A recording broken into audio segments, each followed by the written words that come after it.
சமீபத்தில் ஒரு திரைப்படம் வந்தது. கடைசியாக எல்லாரும் தியேட்டரில் போய் படம் பார்த்தீங்களா? எம்புரான் அப்படின்னு ஒரு படம் வந்துச்சு, மோகன்லால் படம்.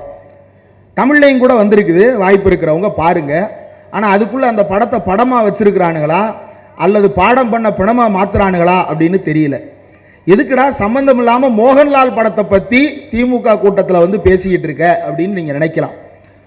ஏன் சொல்றேன்னா, மோகன்லால் என்பவர் தமிழ்நாட்டில் எப்படி ரஜினிகாந்த் ஒரு மிகப்பெரிய நடிகரோ அதுபோல கேரளாவில் மிகப்பெரிய நடிகர் மோகன்லால். அந்த மோகன்லால் நடித்து பிருத்திவிராஜ் இயக்கிய ஒரு திரைப்படத்தின் பெயர் லூசிஃபர்னு ஒரு படம் வந்தது. அந்த படத்தினுடைய பாகம் 1 ஏற்கனவே வந்துருச்சு, இது பாகம் 2, லூசிஃபர் 2. அந்த படத்துக்கு பேர் எம்புரான் அப்படின்னு. இந்த எம்புரான் திரைப்படத்தில் அந்த படத்தோட ப்ரொடியூசர் யாருன்னா கோகுலம் சிட்பண்ட்ஸ்னு ஒரு சிட்பண்ட் இருக்கு. அந்த கோகுலம் சிட்பண்ட்ஸுடைய முதலாளி தான் அந்த திரைப்படத்தை தயாரித்திருக்கிறார். இன்றைக்கு அந்த தயாரிப்பாளர் வீட்டில் அமலாக்கத்துறையினர் விடிய விடிய ரெய்டு நடத்தி கொண்டிருக்கிறார்கள். சம்பந்தமே இல்லாம லூசிபர் படத்தை பத்தி பேசுறான், எம்புரான் படத்தை பத்தி பேசுறான், அந்த படத்தை தயாரிச்ச தயாரிப்பாளர் வீட்டை பத்தி பேசுறான். அவர் வீட்டில் ரெய்டு நடந்தா எனக்கு என்ன அப்படின்னு நீங்க நினைக்கலாம். என்ன நடந்தது அப்படின்னா, போன வாரம் அந்த எம்புரான் படத்தை பார்ப்பதற்கான வாய்ப்பு கிடைத்தது. அந்த படம் எதை பற்றிய படம் என்றால், அது ஒரு அரசியல் திரைப்படம். அந்த அரசியல் திரைப்படத்தில் என்ன பேசி இருந்தார்கள் என்பதை அந்த படத்தில் ஓப்பனிங் காட்சியிலிருந்து தவறாம நாம பார்க்க வேண்டிய ஒரு படம். பெரியார் அணை பற்றி கூட வருகிறது, அதை பிறகு பேசுவோம். முதல்ல நமக்கு தேவையான விஷயத்தை பேசிவிடுவோம். இந்த எம்புரான் திரைப்படத்தினுடைய ஓப்பனிங் காட்சியிலே என்ன நடக்குதுன்னா, ஒரு ரயில், அந்த ரயில்ல சில சாமியார்கள், திடீரென்று அந்த ரயிலில் விபத்து. அந்த விபத்து ஏற்பட்டு அந்த ரயிலில் இருக்கக்கூடிய 2 பெட்டிகள் முழுவதுமாக எரிந்து விடுகின்றன. இது ஒரு கோரமான விபத்து இல்லையா? கோரமான விபத்து. பொதுவாக ஒரு விபத்து நடந்தா என்ன நடக்கணும்? முதலுதவி செய்யணும். விடுதலை திரைப்படம் பார்த்தோம். அந்த திரைப்படத்தில் ஓப்பனிங் காட்சியே என்ன வரும்? ஒரு ரயில் தடம் புரண்டு கிடக்கும். அந்த தடம் புரண்டு கிடக்கின்ற ரயிலில் பல பேர் கைகால்களை இழந்து கிடப்பாங்க. மக்கள் போய் அந்த உள்ளுக்குள்ள கிடந்த அந்த பிணங்களை அகற்றுவது, உயிரோடு இருப்பவர்களை காப்பாற்றுவது, குழந்தைகளை மீட்பதுன்னு மீட்பு பணிகள் செய்வாங்க. ஆம்புலன்ஸ் ஒன்று நிற்கும், டக்கு டக்குன்னு கூட்டிட்டு வந்து வண்டியில ஏற்றி காப்பாற்றுவாங்க. இதுதானே ஒரு விபத்தில் நடக்க வேண்டியது. ஒரு விபத்து நடந்தது என்பதற்காக அந்த விபத்துக்கு பதிலாக போராட்டத்தை நடத்துவார்களா? ஒரு விபத்தை கண்டித்து போராட்டம் நடத்துவார்களா? சரி, போராட்டம்னா எப்படிப்பட்ட போராட்டம் என்றால், அந்த விபத்து நடந்ததாக செய்தி பரவியவுடன் பஜ்ரங் தள் அப்படின்னு ஒரு அமைப்பு, அந்த பஜ்ரங் தள் என்ற அமைப்பு யாரோடதுன்னா விஸ்வ இந்து பரிஷத் என்கின்ற அமைப்போட துணை அமைப்பு.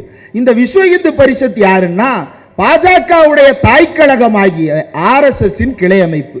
இந்த RSS அமைப்பை சேர்ந்த பாபா பஜ்ரங்கின்னு ஒரு ஆளு. இந்த பாபா பஜ்ரங்கி என்ற ஆள் என்ன செய்கிறார் என்றால், ஆயிரக்கணக்கான நபர்களை திரட்டி கொண்டு அகமதாபாத் நகரத்தில் இருக்கக்கூடிய முக்கியமான பகுதிகளில் எல்லாம் புகுந்து வீடுகளை சூறையாட தொடங்குகிறார்கள். பொதுவாக வீடுகளை சூறையாட தொடங்குகிறார்கள் அப்படின்னா, ஒன்று கொள்ளையடிக்கிறது நோக்கமா இருக்கணும், இல்லைன்னா ஒரு படுகொலை செய்வது நோக்கமா இருக்கணும் இல்லையா? ஆனால் அங்கு என்ன நடந்தது அப்படின்னா, அந்த பாபா பஜ்ரங்கி என்கின்ற நபர் நரோடா பாட்டியா அப்படின்ற ஒரு இடத்திற்குள்ள ஆயிரக்கணக்கான மிருகங்களோடு நுழைகிறார். அவர்கள் நுழைகிற காட்சி எப்படி இருந்தது என்பதை நேரில் பார்த்த ஒரு 8 வயது சிறுவன் இப்படி சொல்லுகிறான். என்ன சொல்லுகிறான் தெரியுமா? At 10:30 AM the stone throwing started. 8:30 மணிக்கு கற்களை வீச தொடங்கினார்கள். First there were 200 people and then 500 from all over. முதலில் 200 பேர் வந்தார்கள், பிறகு ஆள் பத்தவில்லை என்று 500 பேர் வந்தார்கள். Then more people came. We threw stones in self defense. கல்லை எறிந்தார்கள் என்பதற்காக நாங்களும் திரும்பவும் எங்களை தற்காத்துக் கொள்வதற்காக கீழே கிடந்த கற்களை எடுத்து திருப்ப தாக்கினோம். They had swords, pipes, soda lemon bottles, sharp weapons, petrol, kerosene and gas cylinders. அவர்கள் கைகளில் என்னென்ன ஆயுதங்கள் இருந்தது என்றால், வாள்களும் கத்திகளும் இருந்தன, குழாய்கள் இருந்தன, சோடா பாட்டில்கள் இருந்தன, கூர்மையான பெயர் சொல்ல முடியாத ஆயுதங்கள் இருந்தன, பெட்ரோல் இருந்தது, மண்ணெண்ணெய் இருந்தது, கேஸ் சிலிண்டர்கள் இருந்தது. இவ்வளவையும் வைத்துக் கொண்டு அவர்கள் வரும் பொழுது they began shouting, மரோ கட்டோ மியான்கா மரோ, அவர்களை கொல்லுங்கள், முஸ்லிம்களை விட்டு வைக்காதீர்கள் என்று கத்திக்கொண்டே 500க்கும் மேற்பட்டவர்கள் கூர்மையான ஆயுதங்களோடு ஓடி வந்தார்கள் என்று அந்த நிகழ்ச்சியை நேரில் பார்த்து தப்பித்த ஒரு 8 வயது சிறுவன் சொல்றான். இந்த சம்பவம் நடைபெற்ற போது அந்த மாநிலத்தினுடைய முதலமைச்சராக இருந்தவர் தான் இன்றைக்கு நாடாளுமன்றத்தில் பிரதமராக உட்கார்ந்திருக்கிறார், நரேந்திர தாமோதரதாஸ் மோடி. அவருடைய ஆட்சி காலத்தில் ஆயிரக்கணக்கான பேர் நரோடா பாட்டியான்ற ஒரே ஒரு நகரத்தில் மட்டும் 27க்கும் மேற்பட்ட நகரங்களில் இந்த படுகொலைகள் நடந்திருக்கின்றன. நரோடா பாட்டியாவில் மட்டும் 125 பேர் கொல்லப்பட்டார்கள். 10 பேரின் பிணங்களை கண்டுபிடிக்கவே முடியவில்லை. 95 சடலங்களை தான் கண்டுபிடிக்க முடிந்தது. பொதுவா ஒரு படுகொலை நடக்கிறது, ஒரு கொலை நடக்கிறது அப்படின்னா அதுல யார் அதிகமா உள்ள இன்வால்வ் ஆயிருப்பாங்க? ஆண்கள் தான், இல்லையா? ஆண்கள் தானே அதிகமா இன்வால்வ் ஆயிருப்பாங்க. ஒரு படுகொலை நடக்குதுன்னா இல்லை. 36 பெண்கள், 35 குழந்தைகள், 26 ஆண்கள், 36 பெண்களினுடைய உடல்களும் பாலியல் ரீதியாக வன்கொடுமை செய்யப்பட்டு அவர்களுடைய பிறப்புறுப்புகள் சிதைக்கப்பட்டு அவருடைய மார்பகங்கள் அறுக்கப்பட்டு, இது மனித உடல் தானா என்று கண்டறிய முடியாத அளவுக்கு உடல்கள் சிதைக்கப்பட்டிருந்தன. யாரால? பாபா பஜ்ரங்கின்ற நபரால. இந்த பாபா பஜ்ரங்கி செய்த சம்பவத்தை நேரில் பார்த்த 8 வயது சிறுவன் ஒருவன் சாட்சி சொன்னான்னு முதல்ல வாட்சம் இல்லையா? அந்த 8 வயது சிறுவன் அந்த இடத்திலிருந்து தப்பித்து போய் ஒரு பெரிய ஆளாக மாறிவிட்டு பிறகு வந்து அந்த பாபா பஜ்ரங்கியை நாயை சுடுவது போல சுட்டால் அதை நாம் என்ன செய்வோம்? அதுதான் அந்த படத்தோட கதை. அங்கிருந்து அந்த சாட்சி சொன்ன 8 வயது சிறுவன் வாசே இல்லையா? இதை வெளியிட்டது ஹியூமன் ரைட்ஸ் வாட்ச் என்கின்ற அமைப்பு. அந்த அமைப்பு சொன்ன அறிக்கையில் அந்த 8 வயது சிறுவனுடைய சாட்சியம் பதிவாகி இருக்கிறது. அந்த தயாரிப்பாளரும் அந்த இயக்குனரும் யோசிக்கிறாங்க, இந்த 8 வயது பையன் தப்பிச்சு போறான், தப்பிச்சு போய் அவன் ஒரு பெரிய மாஃபியா ஆயிடுறான். மாஃபியா ஆனதுக்கு பிறகு திரும்ப ஊருக்கு வர்றான். அந்த பாபா பஜ்ரங்கி என்னவா இருக்கிறான் தெரியுமா? அப்போ ஒரு பெரிய அமைச்சரை போல இருக்கிறான் படத்துல. நீங்க ரியல் லைஃப்ல வேற யாரையாவது இமேஜின் பண்ணிக்கிட்டா அதுக்கு நான் பொறுப்பு அல்ல. அந்த பாபா பஜ்ரங்கியை நாய் சுடுவது போல அடித்து கொலை செய்வதுதான் படம். இந்த காட்சியை முதல்ல 10 நிமிஷம், கடைசி 10 நிமிஷம், இது ரெண்டுல தான் இந்த காட்சியே வருது. நான் சொன்ன இவ்வளவு பெரிய இதுவும் முதல் 10 நிமிஷமும் கடைசி 10 நிமிஷமும், நடுவுல கதை எங்கெங்கயோ போகுது. இந்த படத்தை சென்சார் பண்ணி படத்தை வெளியிட்டு படம் ஓடிக்கிட்டு இருக்கு. இந்த படத்துல நாட்டுக்கு எதிரான காட்சிகள் இருக்கின்றது என்று அதுல 40 இடத்துல கட் பண்ணணுமா? கட் பண்ண முடியுமா முடியாதான்னு யோசிக்கிறதுக்குள்ள கோகுலம் சிட்பண்ட்ஸ்ல யார் ரைடு நடத்துறா?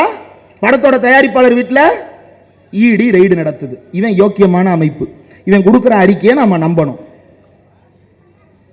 ஒரு குஜராத்தில் நடந்த, மோடி ஆட்சியில் நடந்த பச்சை படுகொலையை நேரடியாக காட்சிப்படுத்தியதற்காக ஒரு திரைப்படத்தை தடை செய்து கொண்டிருக்கிறார்கள். ஒரு சக மனிதனா நமக்கு கோபம் வருது. இந்த பாபா பஜ்ரங்கின்றவன் என்ன செஞ்சான்றத. இதே பாபா பஜ்ரங்கி மாதிரி பல பாபா பஜ்ரங்கிகள் குஜராத் வீதிகளில் அன்றைக்கு கலவரத்தில் ஈடுபட்டார்கள்.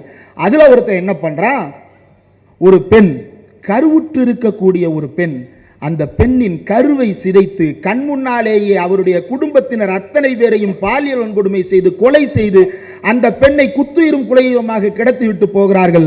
அந்த பெண் உயிர் பிழைத்து வந்து வழக்கு தொடுத்து 10 ஆண்டுகள் வழக்கு நடத்தி அந்த வழக்கில் அந்த குற்றவாளிகளை எல்லாம் சிறையில் அடைக்கும் அளவிற்கு அங்கிருந்த மற்ற கட்சி தோழர்கள் அவருக்கு உதவி செய்து வழக்கு நடத்தி சிறையில் அடைச்சாச்சு,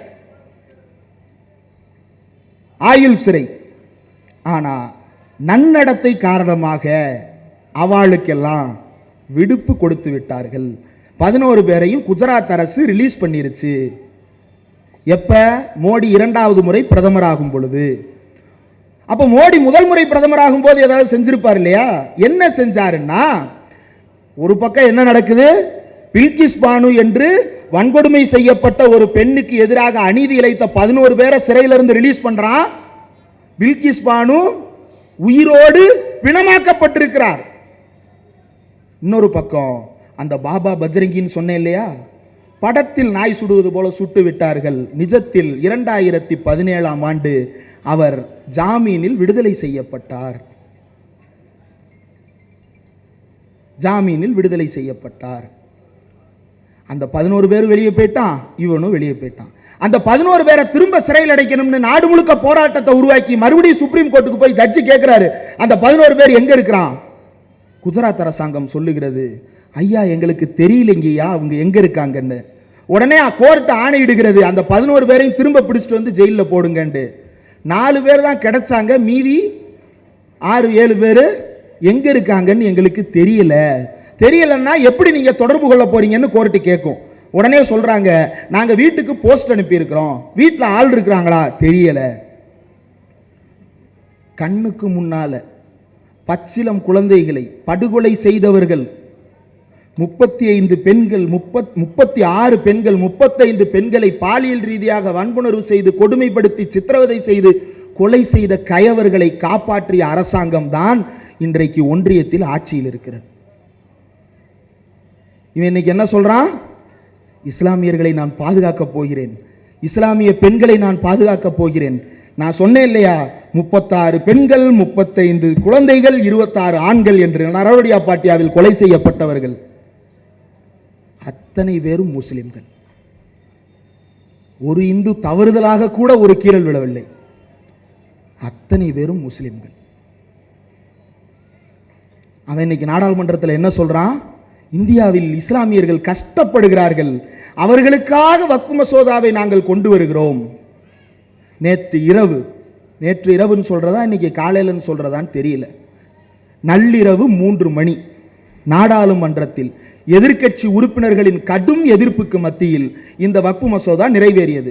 3 மணி வரைக்கும் என்ன பேசினா? இஸ்லாமியர்களை பாதுகாக்க வேண்டும், இஸ்லாமிய பெண்களை பாதுகாக்க வேண்டும், இஸ்லாமியர்களின் வாழ்க்கை முன்னேற வேண்டும். சட்டம் நிறைவேறின அடுத்த நொடி அவன் என்ன சொல்லியிருப்பான்னு நினைக்கிறீங்க? ஜெய் ஸ்ரீராம். கொஞ்ச நேரம் முன்னாடி என்ன சொன்ன? இஸ்லாமியர்களை பாதுகாப்பதற்காக இந்த சட்டத்தை நாங்கள் கொண்டு வந்திருக்கிறோம். வக்ஃப்னா ஒன்றும் கிடையாதுங்க. அது என்னன்னா, இஸ்லாத்தின் மீது நம்பிக்கை கொண்டு ஒன்றும் இல்லை. இப்போ நம்ம ஒரு கோயிலில் நேர்ந்துக்கிட்டோம்னா என்ன நேர்ந்துக்கிடுவோம்? ஆடு கொடுக்குறேன், கோழி கொடுக்குறேன் இல்லையா? இதுவே அசைவம் சாப்பிடாத சாமியை கும்பிடுறோம் அப்படின்னா என்ன பண்ணுவோம்? அன்னதானம் போடுறேன். இல்லை எனக்கு இருக்கிற நிலத்தை, எனக்கு வாரிசு கிடையாது, நான் என்னோட நிலத்தை பூரா கோயில் பேரில் எழுதி வைக்கிறேன் பண்ணுவோம் இல்லையா? இப்படி நிலத்தை கொடுத்துட்டு போறாங்க இல்லையா? இதே மாதிரி முஸ்லிம்ஸ்லையும் கொடுத்துட்டு போவாங்கல்ல, இந்த மதத்தின் நன்மைக்காக பயன்படுத்திக்கிங்க, பொதுமக்களுக்கு பயன்படுத்திக்கிங்க அப்படின்னு கொடுத்துட்டு போயிடுறாங்க. அதுக்கு பேர் தான் வக்ஃபு. அந்த வக்ஃபு பலகாலமா இந்தியாவில் இருக்கு. நேற்று நாடாளுமன்றத்தில் அமைச்சர் என்ன தெரியுமா கேட்டாரு? இந்தியா முழுக்க 9 லட்சம் ஏக்கர் நிலங்கள் இருக்கிறது வக்ஃபு வாரியத்துக்கு சொந்தமாக, ஆனாலும் இஸ்லாமியர்கள் ஏழையாக இருக்கிறார்கள். ஆடு நனையுதுன்னு ஓனாயி சும்மா அழுகல, விம்மி விம்மி அழுகுது. அந்த நாய் இல்ல, அந்த ஓனாய் என்ன அழுகுதுன்றத அடுத்து வர்றேன். அந்த ஓனாய் அழுதுச்சே, இவ்வளவு சொத்துக்கள் இருந்தும் இஸ்லாமியர்கள் ஏழையாக இருக்கிறார்களேன்னு அழுகுது. தென் மாநிலங்களில் மட்டும் தமிழ்நாடு, கேரளா, கர்நாடகா, ஆந்திரா, இந்த 4 மாநிலத்தில் மட்டும் இருக்கக்கூடிய கோயில் சொத்துக்கள் எத்தனை தெரியுமா? நிலம் மட்டும் 12 லட்சம் ஏக்கர். 4 மாநிலத்தில் மட்டும். இந்துக்களில் ஏழைகள் இல்லையா? இந்துக்களில் ஒடுக்கப்பட்டவர்கள் இல்லையா? உடனே என்ன சொல்லுவான்? அறநிலையத்துறையினால நன்மை சேர மாட்டேங்குது, அறநிலையத்துறை வெளியே போயிட்டா இந்த நிலத்துல எல்லாம் இந்துக்கள் பயன்படுத்தலாம் அப்படின்னு ஒரு உருட்டுவான். அறநிலையத்துறை எப்போ வந்துச்சு? 1924. அதுக்கு முன்னாடி அது இந்துக்களுக்கு பயன்பட்டதான்னா அந்த தெருவுக்குள்ளதான் இந்துன்னு சொல்லிக்கிட்டவன் நுழையவே முடியாதே. அப்ப நமக்கு பேர் இந்து கிடையாது, நாம் எல்லாம் சூத்திரர்கள், நாம் எல்லாம் பஞ்சமனர்கள், நாம் எல்லாம் தீண்டத்தகாதவர்கள்.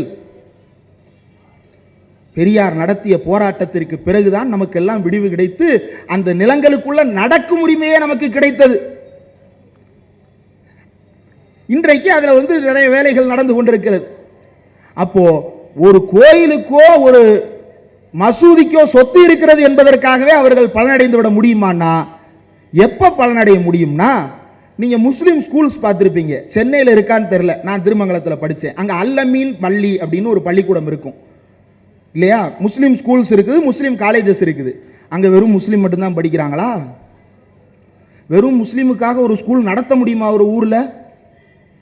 6ஆம் கிளாஸ் படிக்க 180 பேர், 7ஆம் கிளாஸ் படிக்க 180 பேர், 8ஆம் கிளாஸ் படிக்க 180 பேர்னு இத்தனைக்கு 180 பேரை வச்சு ஒரு ஊரில் ஸ்கூல் நடத்திட முடியுமா? முஸ்லீம் அவ்வளவு மக்கள் தொகை இருக்கா? முதல்ல யார் அங்கே படிக்கிறா? இந்துக்கள் தான் அங்கும் பெரும்பான்மையாக படிக்கிறார்கள். யாருக்கும் எந்த பிரச்சனையும் வரலையே. அவன் இந்துவாவே உள்ள போயிட்டு இந்துவாவே வெளியே வர்றான், இன்னொருத்த முஸ்லீமாவே உள்ள போயிட்டு முஸ்லீமாவே வெளியே வர்றான், இன்னொருத்த கிறிஸ்டினாவே உள்ள போயிட்டு கிறிஸ்டினாவே வெளியே வர்றான். யாருக்கு எந்த பிரச்சனையும் வரலையே. எங்க பிரச்சனை வருதுன்னா வாசல்ல நீ நிற்கும் பொழுதுதான். இப்ப அவன் என்ன தெரியுமா சட்டம் கொண்டு வந்திருக்கிறான்? இந்த வக்ஃபுக்கு ஒருத்தர் சொத்து கொடுக்கணும்னா யாருனாலும் கொடுக்கலாம். இப்ப நம்முடைய ஏஆர் ரஹ்மான் இருக்கிறாரு. ஏஆர் ரஹ்மான் பிறப்பால் அவர் வேறு மதத்தை சேர்ந்தவராக இருக்கலாம். அவருடைய நம்பிக்கையின்படி அவர் இஸ்லாமியத்தை தழுவிவிட்டார். இஸ்லாத்தை ஏன் தழுவுகிறார்? அவருக்கு மனநிறைவை தருகிறது, தழுவுறாரு, அவ்வளவுதான். இப்ப நம்ம எல்லாம் இந்துன்னு சொல்லிக்கிறோம். தினமும் கோயிலில் போய் உட்காந்து முட்டி போட்டு மண்டுன்னு மண்டையை முட்டிக்கிட்டு இருக்குமா? தினமும் போய் அர்ச்சனை பண்றதுக்கு முதல்ல காசு செலவு பண்ண தயாரா இருக்குமா? தினமும் கோயிலுக்கு தேங்காய் வாங்கிட்டு போறீங்களாக்கா? நம்ம நாடகம் பார்க்குற நேரம் போய் ஞாயிற்றுக்கிழமை வெள்ளிக்கிழமை ஏதாவது வீட்டில் ஃப்ரீயாக இருந்தோம்னா அங்கிட்டு கோயில் பக்கம் எட்டி பார்த்துட்டு வருவோம். ஒரு நல்ல நாளாக இருந்துச்சுன்னா 11 மணிக்கு முன்னாடி, நாடகத்துக்கு முன்னாடி கோயிலுக்கு போய் எட்டி பார்த்துட்டு வந்துடுவோம் இல்லையா?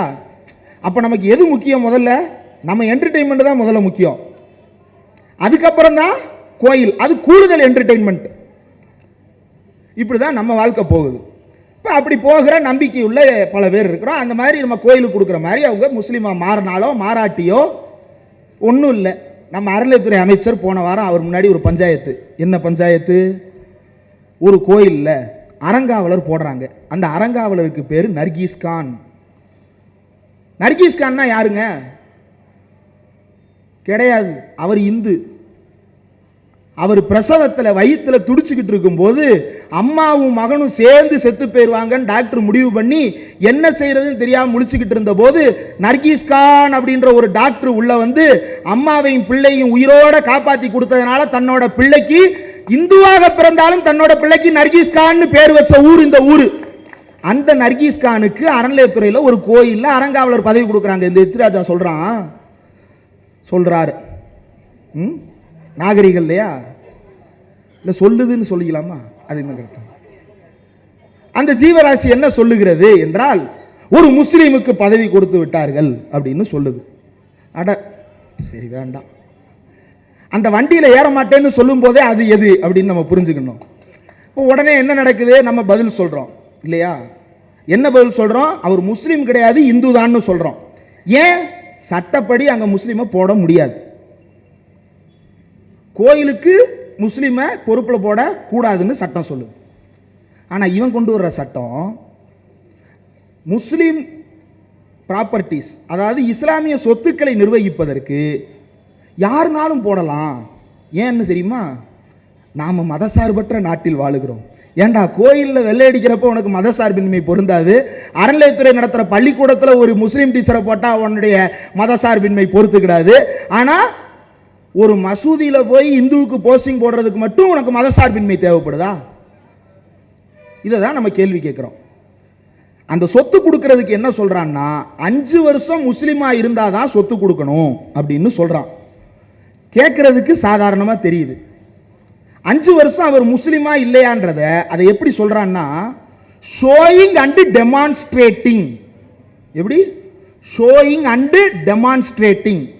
அவர் பார்க்க முஸ்லீம் மாதிரியே இருக்கணும். நம்ம ஊர்லேயும் தான் பாய் இருக்கிறார், இந்த அனீஸ் எலக்ட்ரானிக்ஸா, அவர் எந்நேரமும் தொப்பி போட்டுக்கிட்டா இருக்கிறாரு, இல்லை நெத்தியில் கருப்பா வட்டமாக இருந்துகிட்டே இருக்குது அவருக்கு, இல்லை எந்நேரம் ஜிப்பாலே இருக்கிறாரா? மனுஷன் என்ன ட்ரெஸ் போடுவானோ அதை போட்டிருக்கிறார் இல்லையா? இப்போ சிலது அதுவே கத்தி சொல்லிடுது, நான் இந்த வண்டியில் ஏற மாட்டேன் ஏன்னா நான் இதுன்னு சொல்லிடுது. அந்த மாதிரி எல்லாரும் சொல்லிட்டு இருக்க முடியாது. அப்போ நாங்கள் மனுஷனாக இருக்கிறோம், நாங்கள் நல்ல உடை போடுறோம், நல்ல மனுஷராக நாங்கள் வாழ்ந்துகிட்டு இருக்கிறோம். இவன் என்ன சொல்கிறான்? முஸ்லீமாக ஷோயிங் அண்ட் டெமான்ஸ்ட்ரேட்டிங், பார்ப்பதற்கும் வாழ்வதற்கும் முஸ்லீமை போலவே இருக்க வேண்டும். யார்கிட்ட சர்டிபிகேட் வாங்குறது? லோக்கல்ல இருக்கிற விஏ ஓட்ட, தாசில்தார்கிட்ட, கலெக்டர்கிட்ட. ஒருத்தர் முஸ்லீமா இல்லையான்றதை அவன் எப்படிங்க கண்டுபிடிப்பான்? ஒரு நிமிஷம் நீங்க அந்த முஸ்லீமா இருந்து யோசிச்சு பாருங்க. நீங்க முஸ்லீமா இல்லையான்றதை அவன் எப்படி தீர்மானம் பண்ணுவாங்க? அப்ப அந்த வக்ஃபுக்கு சொத்தை கொடுக்கறதுக்கு எவனாவது முன் வருவானா? முஸ்லீமா வாழ்றதுக்கு எவனாவது முன் வருவானா? ஒரு இருளர் பழங்குடியை சேர்ந்தவர் விஏஓலை சாதி வெறி பிடிச்சவர் இருக்கதான் செய்கிறான். அப்படி ஒரு சாதி வெறி என்ன சொல்றான்? பாம்பு பிடிச்சு காட்டுன்றான், எலி பிடிச்சு காட்டுன்றான், கம்பியில நடந்து காட்டுன்றான். ஒரு முஸ்லீம் வக்ஃபுக்கு சொத்து கொடுக்கணும்னா நீ உட்கார்ந்து அவனை என்ன ஆய்வு பண்ணுவ? நியூரம்பெர்க்னு ஒரு இடம் இருக்கு.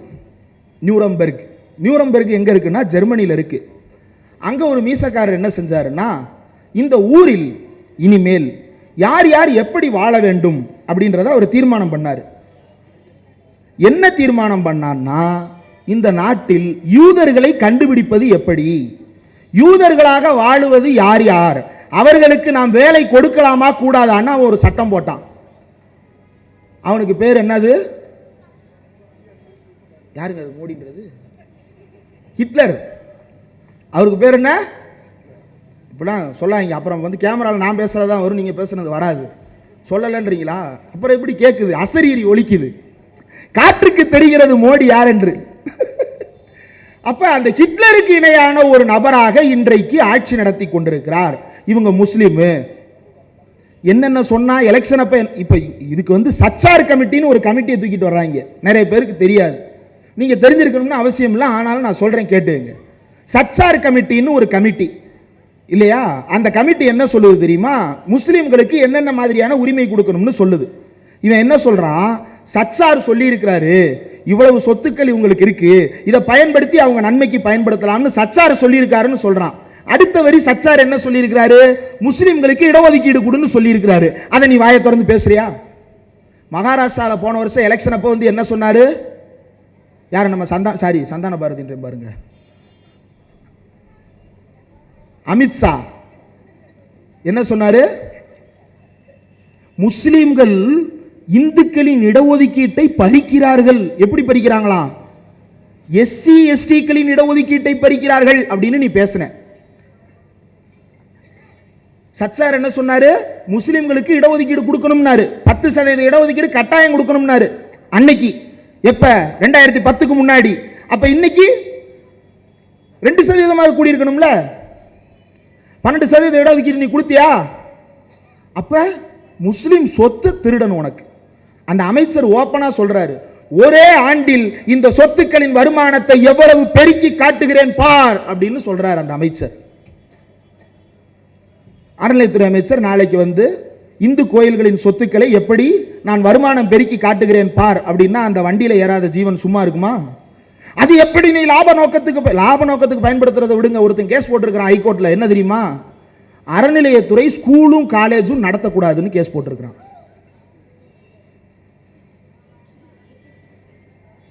யார் படிக்க போறா? இந்து தானே படிக்க போறான். இந்து படிக்கிறதுக்கு அறநிலையத்துறை ஸ்கூல் கட்டக்கூடாதா?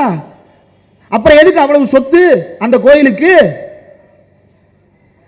தஞ்சை பெருவுடையார் கோயில்ல மொத்த லேண்ட் எவ்வளவு தெரியுமா அவங்களுக்கு? 60,000 ஏக்கர். 60,000 ஏக்கர். இது நம்ம ஆசிரியருடைய புத்தகத்தில் எழுதி இருக்கிறார். அதுல எவ்வளவு தெரியுமா மிச்சம் இருக்கு? 20,000. மீதி 40,000 சுவாஹா. நிவேதனம் பண்ணிட்டோம். யாருக்கு? எங்களுக்கு. இப்படி பண்ணியிருக்கிறாங்க, உண்மையிலே பண்ணியிருக்கிறாங்க. 60,000 ஏக்கர் 40,000 ஏக்கர் எங்கன்னு தெரியல. ஊரா இருக்கு அறநிலையத்துறைக்கு. கோயிலுக்கு சொந்தமான இடம். அறநிலையத்துறை இன்னைக்கு அதை மேற்பார்வை பார்க்குது. நம்முடைய அமைச்சர் வந்ததற்கு பிறகுதான் காணாமல் போன நிலங்களை எல்லாம் மீட்டெடுத்துக் கொண்டிருக்கிறார்.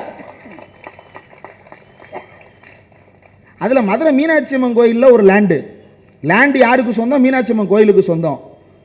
ஆனா பவரப்பட்டாணி என்னன்னு பார்த்தா நயினார் பாலாஜின்னு எழுதியிருக்கு. யாரு? நயினார் நாயேந்திரன் பையனா தம்பியா? அவர் பேர்ல அந்த நிலத்தை வச்சு யாருக்கோ பட்டா போட்டு கொடுத்திருக்கிறாங்க. அறப்போர் இயக்கம்னு ஒரு இயக்கம் அதை கண்டுபிடிச்சிருக்குது. இப்படி அறநிலையத்துறையின் சொத்துக்கள் எல்லாம் ஒரு பக்கம் யார் யாராலோ சூறையாடப்பட்டதெல்லாம் இன்றைக்கு மாண்புமிகு அமைச்சர் வந்ததற்கு பிறகு, முதலமைச்சர் வந்ததற்கு பிறகு அந்த நிலங்களெல்லாம் மீட்கப்பட்டு அதன் மூலமாக கோயில்களினுடைய நலம் பாதுகாக்கப்படுகிறது. கோயில் நலம் எப்படி பாதுகாக்கப்படுகிறது? கோயிலுக்கு வருகின்ற பக்தர்களுக்கு மனநிறைவு கொடுப்பதோடு வயிறார உணவையும் நிறைத்து அனுப்பி கொண்டிருக்கிறோம். அன்னதானம் என்கின்ற பெயரால் கண்டவன்லாம் வந்து சாப்பிட்றான், அன்னதானம் போடக்கூடாதுன்னு ஒருத்தன் சொல்றான். யாரா இருக்கும்? யாரு லொல்லுன்றது? செட்டிநாடு பக்கம் இருக்கு அந்த மிருகம். இப்படி கேஸ் இப்படி ஒன்னொன்னுக்கும் அறநிலையத்துறை அன்னதானம் போடக்கூடாது, அறநிலையத்துறை ஸ்கூல் நடத்தக்கூடாது, அறநிலையத்துறை காலேஜ் நடத்தக்கூடாது. ஆனா வக்ஃபு சொத்துக்களை மட்டும் நான் எடுத்து வச்சுக்கிட்டு இந்தியாவுக்கு நல்லது செய்ய போறேன். நீ என்ன செய்வேன்னு எங்களுக்கு தெரியும் ராஜா. ஒரு 20 வருஷம் 30 வருஷத்துக்கு முன்னாடி வந்த தண்டவாளம் போடணும் இடத்த கொடுன்னு கேட்ட, நாங்க இடத்த கொடுத்தோம். என்ன சொல்லி வாங்கின? உங்களுக்காக தான் ரயில் விட போறோம்னு சொல்லி வாங்கின. எனக்காக ரயில் விட்ட. கடைசியில் என்ன சொன்ன? சம்பாத்தியம் இல்லைன்னு சொன்ன. சரி, சம்பாத்தியம் இல்லைன்னா நிலத்தை பூரா திருப்பி கொடுக்க போறியா? உங்களுக்கு கொடுக்க மாட்டேன், அதானி வாங்கிக்கிறேன்னு சொல்லிட்டாரு. அப்ப எப்படி உங்கள்ட்ட இருந்து நிலத்தை வாங்குறது பொது நோக்கத்துக்குன்னு சொல்லி அதே இடத்துல தான் இன்னமும் ரயில் ஓடுது. ஆனா ஓட்டுறவர் மட்டும் மாறிடுறாரு, அந்த நிலத்தை அவன் பேர்ல மாத்தி விட்டுறான். அப்ப மக்கள் சொத்து அதானி சொத்தாக மாற்றப்பட்டு கொண்டே இருக்கிறது.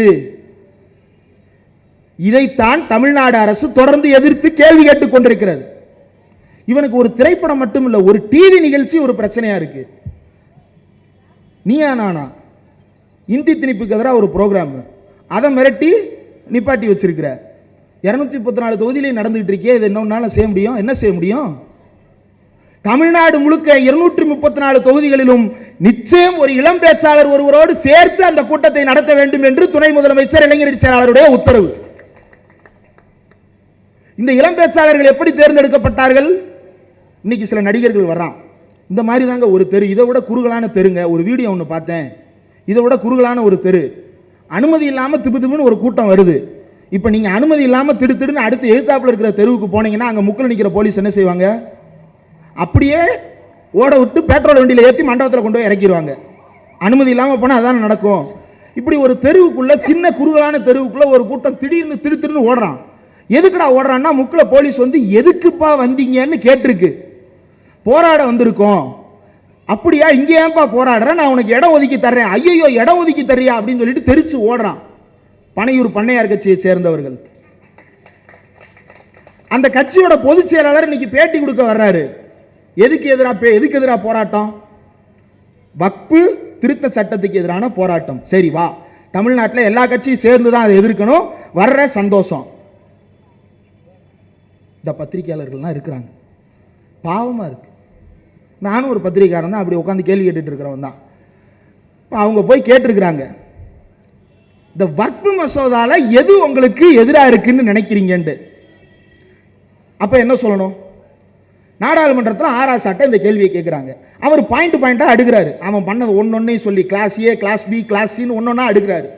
திருச்சி சிவா அவர் திருக்குறளை சொல்லியே வெளுத்து வாங்குறாரு. அந்த அம்மா திருக்குறளை அழுது என்ன அல்லல் பட்டு ஆற்றாது அழுத கண்ணீர் அன்றே அப்படின்னு சொல்லிட்டு அவர் திருக்குறளை சொன்ன உடனே அந்த அம்மா வந்து என்னாச்சுன்னு தெரியல, டிஷ்யூ பேப்பர் எடுத்து கண்ணை தொடச்சிக்கிட்டு இருக்கிறாங்க. ஏன் தொடச்சாங்கன்னு தெரியல, அவங்களும் மோடி ஆட்சியில் ரொம்ப கஷ்டப்படுறாங்க போல. இப்படி நாடாளுமன்றத்தில் பதில் சொல்லிட்டு இருக்கிறாங்க. பொதுச் செயலாளர், நீ யாரு? பொதுச் செயலாளர். நமக்கெல்லாம் பொதுச் செயலாளர்னா ஒரே ஒரு பேர் தான் ஞாபகம் வரும், பேராசிரியர் தான்.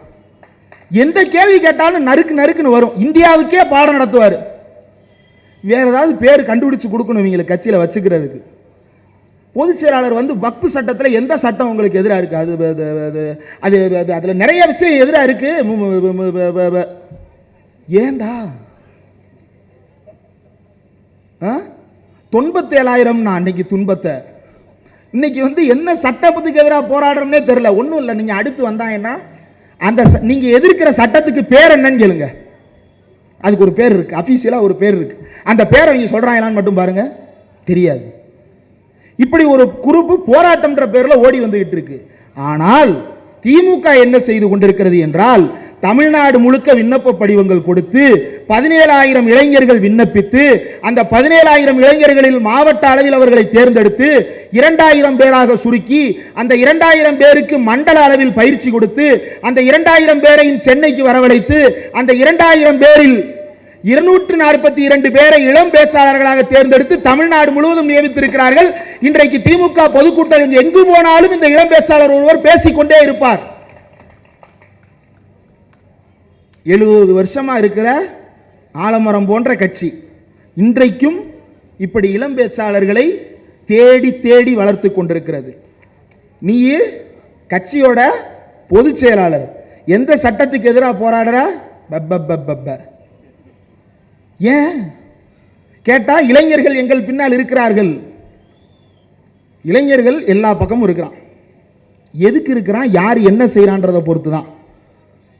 யாரு இந்த சமூகத்துக்கு பயனுள்ள வேலையை பார்க்கிறார்கள் என்பதை வைத்துத்தான் அந்த இளைஞர் சக்தி ஆரோக்கியமான இளைஞர் சக்தியா அல்லது தவறாக வழிநடத்தப்படுகிறதா என்பதை நாம் தீர்மானிக்க முடியும். இவன் என்ன செஞ்சிட்டு இருக்கிறான்னா, இப்படி தெரிச்சு ஓடுறான் இல்லையா? இப்போ உங்களை போராட்டத்துக்குன்னு கூட்டு போறாங்க. நான் முன்னாடி இருக்கிறவங்கள கேட்கிறேன், போராட்டத்துக்குன்னு உங்களை கூட்டு போறாங்க. அதிமுக ஆட்சியில் இருக்குன்னு வச்சுப்போம். நீங்க போராட்டத்துக்கு போகும்போதே உங்களுக்கு என்ன தெரியும்? வீட்டுக்கு வர்றதுக்கு 8 மணி ஆகும். அதுல நம்ம பகுதி செயலாளர் இருந்தோம்னா நைட்டு வரமாட்டான், 12 நாள் ரிமைண்ட் பண்ணிட்டு தான் வீட்டுக்கு அனுப்புவான்.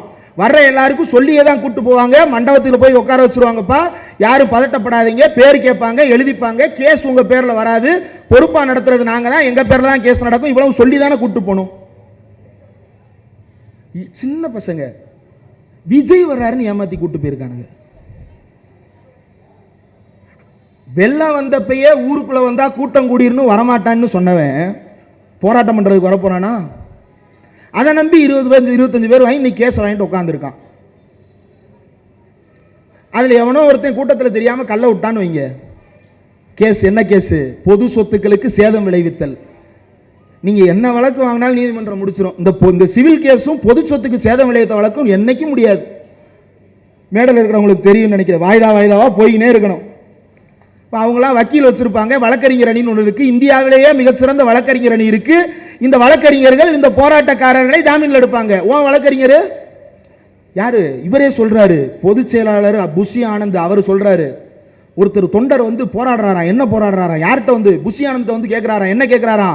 ஐயா, என் பொருளை தூக்கிட்டு போயிட்டாங்க. என்ன தர தூக்கிட்டு போயிட்டாங்க? நான் தளபதியின் படம் வரைந்த பலூன் வைத்திருந்தேன், பலூனை பிடிங்கிட்டு போயிட்டாங்க ஐயா. சரிடா, இப்ப என்ன பண்ணணும்? பலூனை மீட்டு கொடுங்க ஐயா. டே, காத்து போயிருக்குண்டா இந்நேரம், நான் மீட்டு கொடுத்தே தீர்வேன்னு வழக்கறிஞர் இப்ப பலூன் மீட்பு போராட்டத்தில் இறங்கி இருக்கிறான். அவன் பலூனை மீட்டுட்டு அதுக்கப்புறம் இவனை வந்து ஜாமீன்ல எடுக்கிறதுக்குள்ள இவன் சுருண்டு சுண்ணாம்பாயிருவான். இப்படி ஒரு கட்சி நடந்துகிட்டு இருக்கு நாட்டில். இன்னைக்கு சட்டப்பேரவையில் நடந்த சில முக்கியமான நிகழ்வுகளை மட்டும் சொல்லிக்கொண்டு முடித்துக் கொள்ளலாம் என்று நினைக்கிறேன். நீட் தேர்வு விவகாரம். இந்த நீட் தேர்வு விவகாரத்தை தமிழ்நாடு அரசு தொடர்ச்சியாக எதிர்த்து கொண்டிருக்கிறது. என்னென்னவெல்லாம் சொல்லி நாம் எதிர்க்கிறோம் என்றால், நம்ம என்னைக்குமே வந்து அந்த பாண்டிச்சேரி பார்ட்டிகள் மாதிரி நம்ம கிடையாது. இப்போ ஏன் சொல்றேன்னா, நீங்க வேற மாதிரி நினைச்சிடக்கூடாது. அவர் பாண்டிச்சேரி இருக்காரு, அந்த ஆனந்த் என்ன ஆனந்த் இருக்கிறாரு இல்லையா, அவர் பாண்டிச்சேரி இருக்காரு. அங்க புஷின்னு ஒரு தொகுதி இருந்ததா சொல்லுவாங்க. அது தொகுதி கிடையாது, இப்படி ஒரு தெரு. அந்த தொகுதியில மொத்த ஓட்டு 4500 தான். அதுல அதிமுக ஆதரவோட நின்று ஜெயிச்ச முன்னாள் எம்எல்ஏ அவரு. இந்த வார்டுல மொத்தம் எத்தனை ஓட்டுன்னு? இந்த வார்டுல மொத்த ஓட்டு 22,000. நீ ஜெயிச்ச எம்எல்ஏ தொகுதியோட மக்கள் எண்ணிக்கை 4500. நீ இதுல போச்சே. இப்போ பொதுச் செயலாளர் சுருக்கமா சொன்னேன். இந்த பொதுச் செயலாளர் வந்து இன்றைக்கு வந்து உருண்டு கொண்டிருக்கிறார். என்ன சொல்றான்? எல்கேஜி யூகேஜி சண்டை, வக்ஃப் மசோதாவுக்கு பேரே தெரியல. ஆனால் இவர்களை போல அல்ல. நீட் தேர்வை நாம் ஏன் எதிர்க்கிறோம் என்பதற்கு 4 அட்டவணை. நான் சொல்லல, நீதிபதி AK ராஜன் சொன்னது. என்ன சொல்லுகிறார் என்றால், நம்மெல்லாம் 12ஆம் கிளாஸ் முடிச்ச உடனே என்ன செய்வோம்? பிள்ளைங்கள 12ஆம் கிளாஸ் முடிச்ச உடனே என்னங்க பண்ணுவீங்க? கல்யாணம் பண்ணி வச்சிருவீங்களா?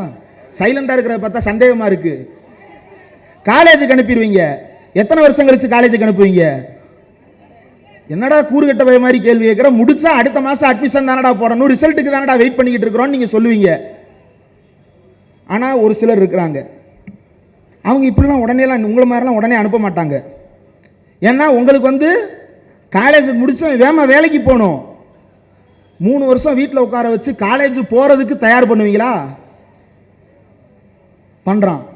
3 வருஷமா நீட் எழுதுறான், 3வது வருஷம் பாஸ் ஆகுறான். சரி, அதெல்லாம் ரொம்ப கம்மியான ஆளுங்க தான்ப்பா அப்படின்னு நீங்க நினைக்கலாம். எவ்வளவு சதவீதம் அப்படி வந்திருக்கிறான் அப்படின்னு சொல்றேன். 2010 12ஆம் கிளாஸ் முடிச்சுட்டு நேரடியா எழுத போறவங்க, நேரடியா செலக்ஷன்ல போறவங்க எத்தனை சதவீதம்? 92.85%.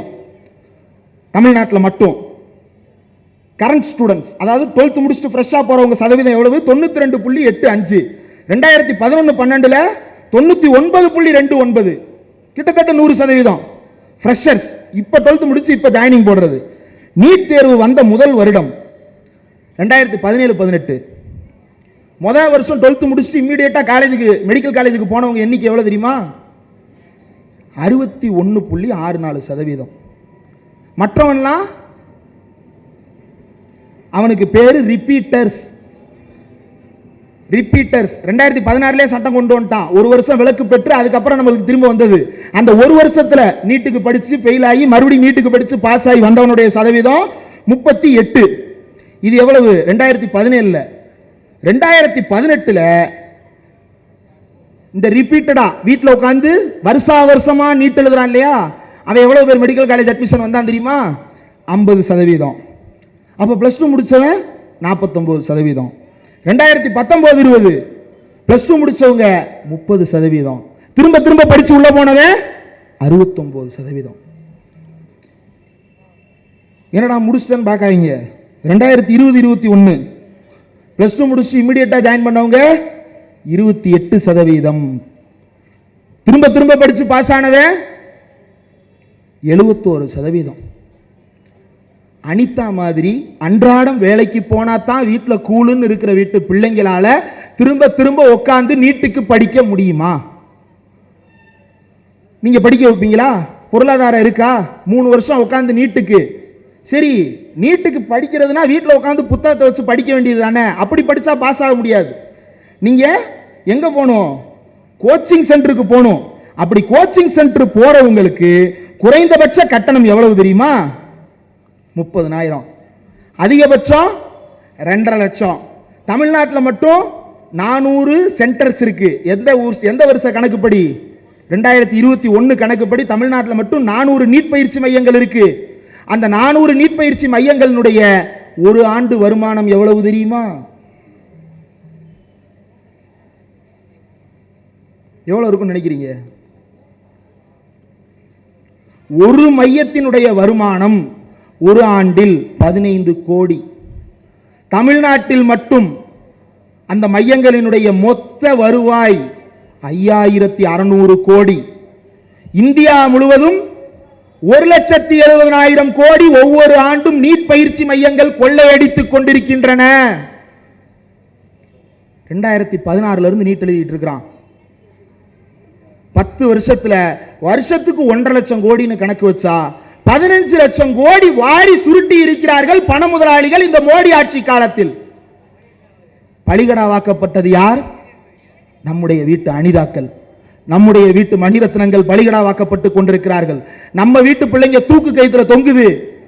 திரும்ப படிக்கிற வீட்டு பிள்ளைங்க கழுத்துல ஸ்டெதஸ்கோப் தொங்குது. காசுள்ளவன் கழுத்துக்கு ஸ்டெதஸ்கோப்பு, காசு இல்லாதவன் கழுத்துக்கு தூக்கு கயிறு. இதுதான் மோடி அரசு வகுத்திருக்கின்ற புதிய மனுநீதி. இந்த மனுநீதி ஆட்சியை நாம் எதிர்த்துக் கொண்டிருக்கிறோம். இதை ஏன் இன்னொரு சுதந்திர போராட்டம் என்று நாம் சொல்லுகிறோம் என்றால், சுதந்திர போராட்டத்தில் எத்தனையோ ஆண்டுகளாக போராடி இந்த சுதந்திரத்தை பெற்று நாம் இன்றைக்கு வாழ்ந்து கொண்டிருக்கிறோம். சுதந்திரம் எப்ப கிடைச்சது? 1947 சுதந்திரம் கிடைத்தது. எப்ப இருந்து போராடுறோம்?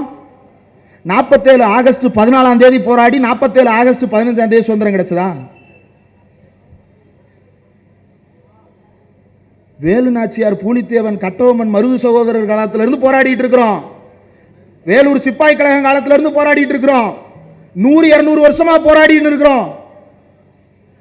கட்டபொம்மன் போய் கட்டபொம்மா நீ என்னப்பா வரி கொடுக்க மாட்டேன்னு சொன்ன, நாளைக்கே சுதந்திரம் வாங்கி கொடுப்பேன்னு பார்த்தா நீ ஏன் தூக்கில் தொங்குறன்னு கேட்கிறவன் அவனை என்னன்னு சொல்லலாம்? வண்டியில ஏற மாட்டேன்னு சொன்ன அந்த ஜீவன் தானே சொல்ல முடியாது. அப்படித்தான் இந்த ஒன்றிய அரசு தமிழ்நாட்டின் மீது நடத்துகின்ற இந்த ஏகாதிபத்தியத்தை எதிர்த்து நாம் ஒரு சுதந்திர போராட்டத்தை, இரண்டாவது சுதந்திர போராட்டத்தை, இந்த பாசிச பாஜக அரசிடமிருந்து இந்த நாட்டை விடுவிப்பதற்கான போராட்டத்தை, ஜனநாயகத்தை இந்த இந்திய திருநாட்டில் மீண்டும் மலர வைப்பதற்கான போராட்டத்தை நாம் நடத்தி கொண்டிருக்கிறோம். இந்த நீட் தேர்வுல படிக்கிறது மட்டும்தான் பிரச்சனையானா கிடையாது. யாருக்கெல்லாம் சுகர் இருக்கு மாத்திரை போடணும், வேமா அனுப்பிடுறேன். யாருக்கெல்லாம் சுகர் இருக்கு, முன்னாடி 10 பேர் பின்னாடி வெக்கப்படுறாங்க. யாருக்கெல்லாம் பிபி இருக்கு, ஹார்ட் பேஷண்ட் யார் இருக்கீங்களா, அதுவும் இருக்கீங்க. புற்றுநோய் வேண்டாம், அது பிரச்சனையா இருக்கும், சொல்ல சக்கனபா இருக்கும், வேண்டாம். இப்ப நீங்கெல்லாம் யார்கிட்ட போய் வைத்தியம் பார்ப்பீங்க, பல் டாக்டர்கிட்ட போய் வைத்தியம் பார்ப்பீங்களா? சுகர் பேஷண்ட் யார்கிட்ட போவீங்க, சுகருக்கு வைத்தியம் பார்க்குற டாக்டர்கிட்ட தானே போவீங்க. புற்றுநோய் பேஷண்ட் எங்க போவாரு, புற்றுநோய்க்கு வைத்தியம் பார்க்குற டாக்டர்கிட்ட தானே போவாரு. ஒரு காய்ச்சல் வந்துருச்சுனாலே நம்ம என்ன பண்ணுவோம், காய்ச்சலுக்கு பெரிய ஆஸ்பத்திரி போக மாட்டோம், பக்கத்தில் இருக்கிற கிளினிக்கு தான் போவோம். ஏன்னா அவர் 2 மாத்திரை கொடுப்பாரு, உடனே சரியாயிரும். ஏன், அந்த டாக்டர் அந்த தெருமுக்கில் தான் குடியிருப்பாரு, அந்த தெருவில் தான் அவரும் சாப்பிட்றாரு. அவருக்கு தெரியும் இந்த தெருவில் வாழ்றவங்களுக்கு என்ன நோய் வரும். நம்ம போய் டாக்டர்கிட்ட சும்மா நிற்போமா, sir I have common cold இப்படியா சொல்லுவோம். தடுமம் பிடிச்சிருக்கும்பா, தடுமம் பிடிச்சிருக்கா, என்னடா அது தடுமம், ஜலதோஷம் பிடிச்சிருக்கு. சிலருக்கு ஜலதோஷம்னாலும் முடியாது, சளி பிடிச்சிருக்கு. சிலருக்கு சளி வராது, மூக்கடைச்சிருக்கு. இப்படி விதவிதமா சொல்லுவான். பனியில மூக்கடைக்கும், சளியில மூக்கடைக்கும், சுவாச பிரச்சனையில மூக்கடைக்கும். மூக்கடப்புன்றது வியாதி கிடையாது, மூக்கடப்புன்றது அறிகுறி. நம்ம அறிகுறியத்தான் நோயாவே சொல்லி அவன்கிட்ட வைத்தியம் கேட்போம். இப்ப பானிபுரி பையா மாதிரி ஒரு டாக்டர் உள்ள உட்கார்ந்து இருக்கிறாரு. நீங்க அவர்கிட்ட போய் சார் தடுமம் பிடிச்சிருக்கு சார் அப்படின்னீங்கன்னா என்ன, கே கே கே என்ன மாத்திரை வரும் தெரியாது. திருப்பி அந்த டாக்டர்கிட்ட வர்றதுக்கு நம்ம இருப்போமா, அதுவும் தெரியாது. அப்ப அதற்குரிய டாக்டர் அந்தந்த மொழியில இருக்கணும்ல, இல்லையா? ஒரு ஆஸ்பத்திரிக்கு போனா நம்மளுக்கு ஏன் கோவம் வருது, டாக்டர் நமக்கு புரியுற மாதிரி பேசணும், புரியாத மாதிரி பேசினா கோவப்பட்டுரும், இல்லையா? டாக்டர் நமக்கு புரிய வைக்கணும், நம்ம புரிஞ்சுக்கிடணும். அப்ப நம்ம மொழி பேச தெரிந்த நம்முடைய மருத்துவர்கள் உள்ள இருக்கணுமா இல்லையா? இனிமே இருக்க மாட்டாங்க சார். 2013 தமிழ்நாட்டில் இந்த மாதிரி, இதுக்கு பேரு சூப்பர் ஸ்பெஷாலிட்டி, ஸ்பெஷாலிட்டின்னு சொல்லுவாங்க. சிறப்பு மருத்துவம். எதுக்கு, முட்டு வலிக்கு தனியா வைத்தியம் பார்க்கறது சிறப்பு மருத்துவம், கண்ணுக்கு அறுவை சிகிச்சை செய்யறவருக்கு சிறப்பு மருத்துவம், காது பிரச்சனைக்கு சிறப்பு மருத்துவம், இஎன்டி ஸ்பெஷலிஸ்ட். காது அடைச்சுக்கிடுச்சுன்னா யார்கிட்ட போறோம், பல் டாக்டர்கிட்ட போறோம். காதுல இருக்கிற ஜப பிடிங்கி விடுன்னு காது மூக்கு தொண்டை நிபுணர்கிட்ட தானே போறோம். இதெல்லாம் ஸ்பெஷாலிட்டின்னு பேரு. அப்படி ஸ்பெஷாலிட்டி படிப்புகள்ல 2013-14 தமிழ்நாட்டை சேர்ந்தவர்கள் மட்டும் 99% இருந்தார்கள். மற்ற மாநிலத்தை சேர்ந்தவர் ஒரே 1% இருந்தார்கள். 2014 2015 100% பேர் இருந்தார்கள்.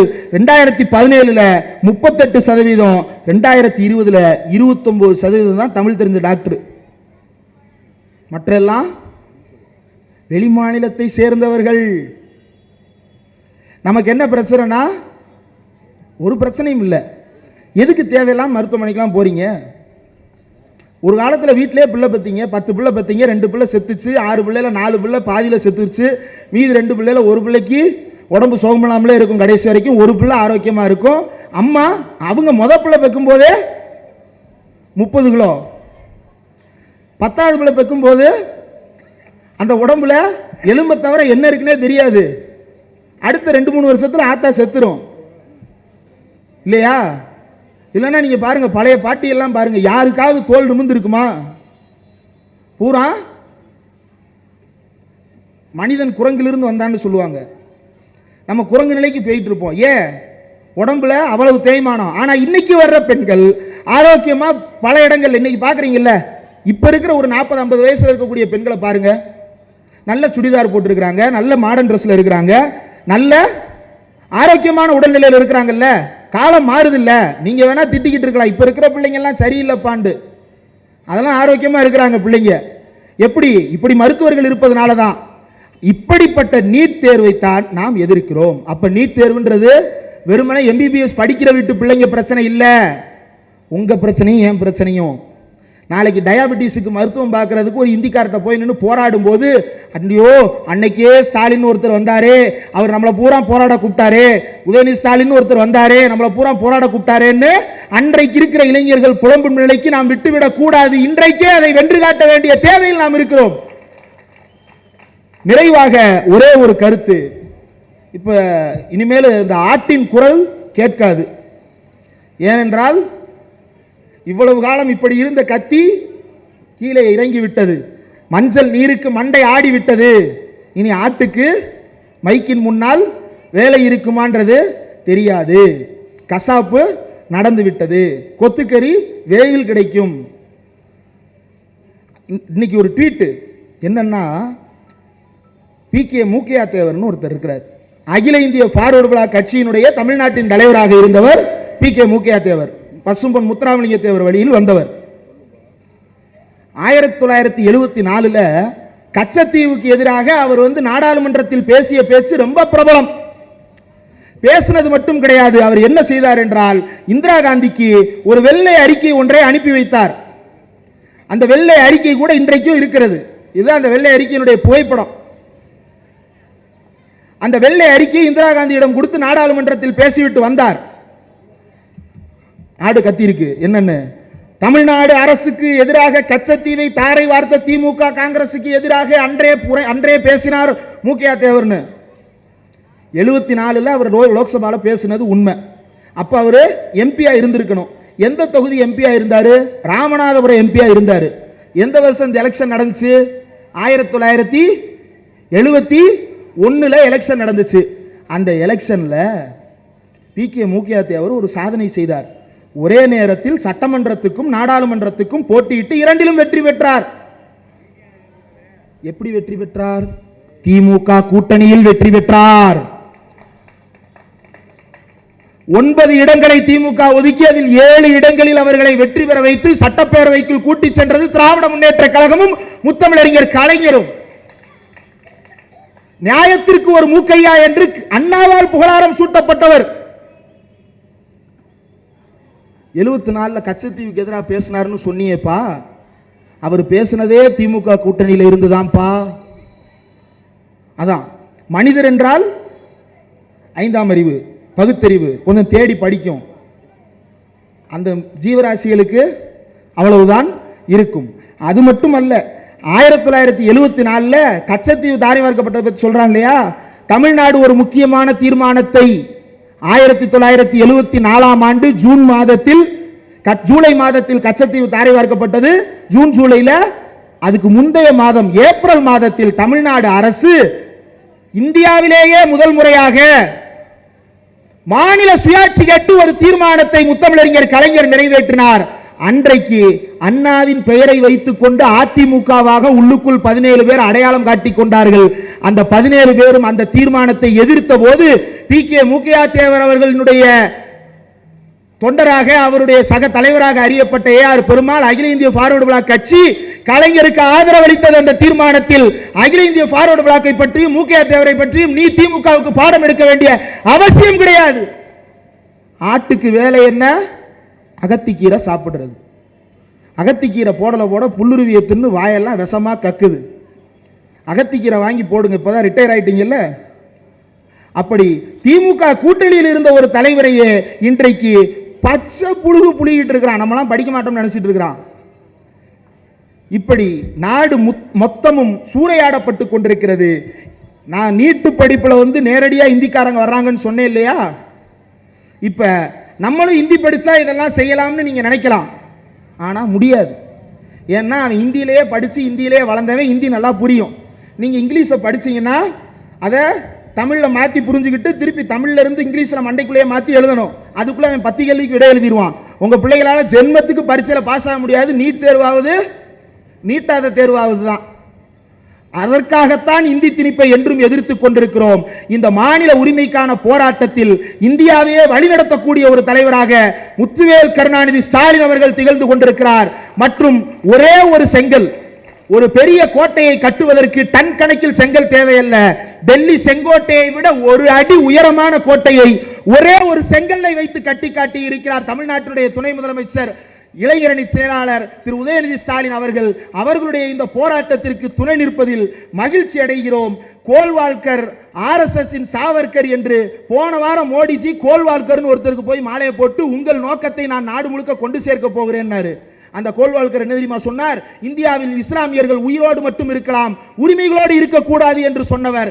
அவரிடம் சத்தியம் செய்துவிட்டு 4வது நாள் வக்ஃப் வாரிய மசோதாவை நிறைவேற்றி இருக்கிறார்கள் இந்த மோடி கூட்டத்தை சேர்ந்தவர்கள். இவர்களை ஓட ஓட விரட்ட வேண்டிய காலம் தூரத்தில் இல்லை. இந்த போராட்டத்தில் நம் அத்தனை பேரின் ஒத்துழைப்பும் தமிழ்நாடு அரசுக்கு இருக்க வேண்டும். வருகின்ற 9ஆம் தேதி நீட்டுக்கு எதிரான கூட்டம் நடைபெறவிருக்கிறது, அனைத்து கட்சி கூட்டம். அதில் எந்தெந்த கட்சிகள் எந்த பக்கம் உருட்டுகிறார்கள், யார் தமிழ்நாட்டின் துரோகிகள் என்பதை கண்டறிந்து விடலாம். அந்த துரோகிகளை கண்டறியும் வரை தமிழ்நாடு போராடும், தமிழ்நாடு வெல்லும்.